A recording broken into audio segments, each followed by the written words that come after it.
Assalamualaikum warahmatullahi wabarakatuh. Hai teman-teman, perkenalkan kami dari kelompok 3 dari Prodi S1 Kebidanan mata kuliah Mikrobiologi dan Parasitologi. Perkenalkan, nama saya Fitra Anissa dengan NIM 23136009 dan rekan saya. Nama saya Rahmi dengan NIM 2313600011. Baik, di sini kami akan mempresentasikan tentang bakteri Listeria monocytogenes. Selamat menyaksikan. I'm okay, I'm fine. Kincana, kincana, teng neng neng neng neng. Ku menahan rasa sakit, rasa sakit. Few moments later. Listeria monocytogenes. Definisi Listeria monocytogenes. Listeria monocytogenes merupakan kelompok bakteri gram positif yang berbentuk basil fakultatif anaerob, katalase positif, tidak mampu membentuk spora, tidak mampu mengoksidasi, serta memproduksi B-hemolisis. Bakteri ini memiliki peritrik apabila ditumbuhkan pada suhu 20-25 derajat Celcius. Berbeda dari kebanyakan bakteria, Listeria monocytogenes tumbuh baik pada suhu dingin 4-10 derajat Celcius dengan pertumbuhan optimal pada 30-37 derajat Celcius. Penularan bakteri Listeria monocytogenes. Listeria menginfeksi berbagai tipe sel pejamu. Kemudian, bakteri akan masuk ke aliran darah dan menyebar ke jaringan hati, limpa, hingga ke jaringan plasenta pada ibu hamil. Bakteri ini masuk ke dalam sel dengan bantuan protein dan menyebabkan fagositosis dalam sel. Setelah terjadi fagositosis, bakteri ini akan terkurung dalam fagolisosom.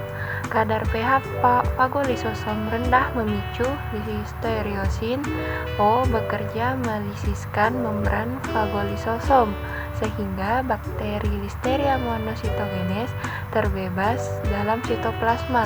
Selanjutnya, mikroorganisme ini akan berproliferasi, memperbanyak diri. Protein permukaan akta yang dimiliki bakteri ini bertugas menginduksi sel pejamu melakukan polimerisasi aktin yang digunakan untuk menginvasi membran sel. Penyebab dari bakteri Listeria monocytogenes.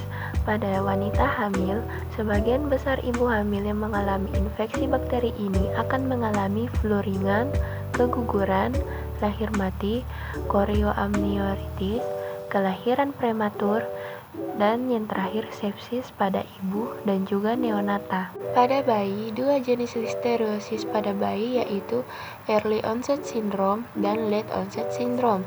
Early onset syndrome akibat infeksi uterus yang menyebar dan kemudian menginfeksi janin. Hal ini dapat menyebabkan kematian baik sebelum ataupun sesudah kelahiran.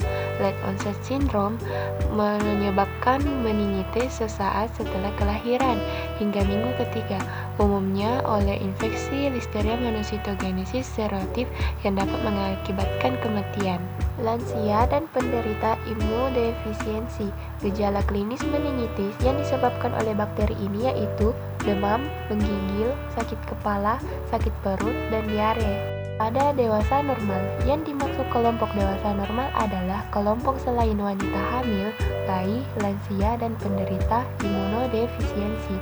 Gejala pada kelompok ini hampir serupa dengan gastroenteritis vena ringan, yaitu mual, muntah, dan diare, muncul 24 hingga 48 jam setelah terpapar infeksi bakteri Listeria. Penanganan untuk mencegah terinfeksinya bakteri Listeria monocytogenes yaitu: yang pertama, pencegahan kontaminasi makanan. Yang kedua, menghindari makanan yang berisiko. Yang ketiga, menghindari faktor risiko. Yang keempat, mengobati infeksi. Yang kelima, menjaga kebersihan. Kesimpulan, gejala-gejala penyebab dari bakteri Listeria monocytogenes pada perempuan hamil.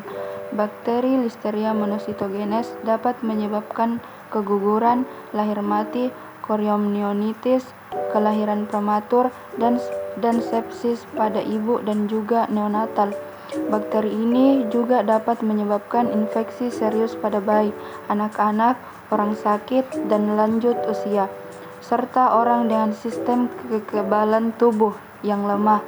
Oleh karena itu, sangat penting untuk menjaga kebersihan dan keamanan makanan, terutama makanan yang disimpan di lemari pendingin, serta menghindari makanan yang terkontaminasi oleh bakteri Listeria monocytogenes.